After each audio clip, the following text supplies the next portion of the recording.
Tanaw na ang mga bato sa Angat Dam na karaniwang hindi nakikita kapag normal pa ang level ng tubig.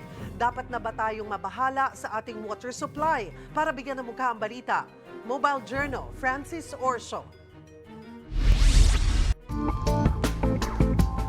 Ito ang Angat Dam at ngayon ay 5 metro na ang pagitan ng kasalukuyang water elevation nito mula sa normal high level. Kapag sinabing normal high level, hindi po dapat nakikita ang mga batong iyon. Pero dahil sa tindi ng init at malakas na konsumo sa tubig, mabilis na bumababa ang level ng Angat Dam.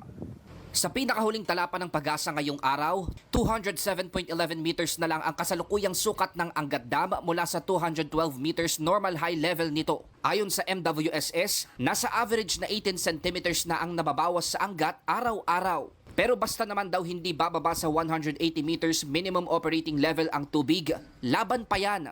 We will come up on water conservation measures, no, kasi sa ngayon nabanggit ko kanina 18 cm per day yung bawas, no, ng ating Angat Reservoir daily. So we wanted to maintain this decrease of the elevation para hindi tayo sumadsad pagdating ng the May or June of this year. Pakiusap na lang nila sa National Water Resources Board o NWRB na siyang nangangasiwa sa supply, huwag nang magpapakawala ng tubig sa dam. During the end of December 2023, ang normal high water level ng ating Angat Dam is nasa 212 meters. Pero sa MWS, since we're expecting itong tinatawag nating El Nino this summer, ay talagang nag-request kami sa National Water Resources Board na pataasin ito hanggang 214 meters para yung allocation natin from the Angat Dam, allocation ng MWSS for the domestic water supply for Angat Dam ay continuous pa rin.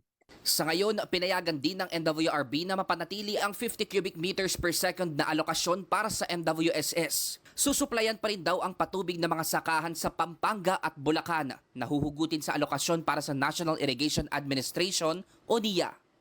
Mobile Journalist Francis Orso po, hatid ang mukha ng balita.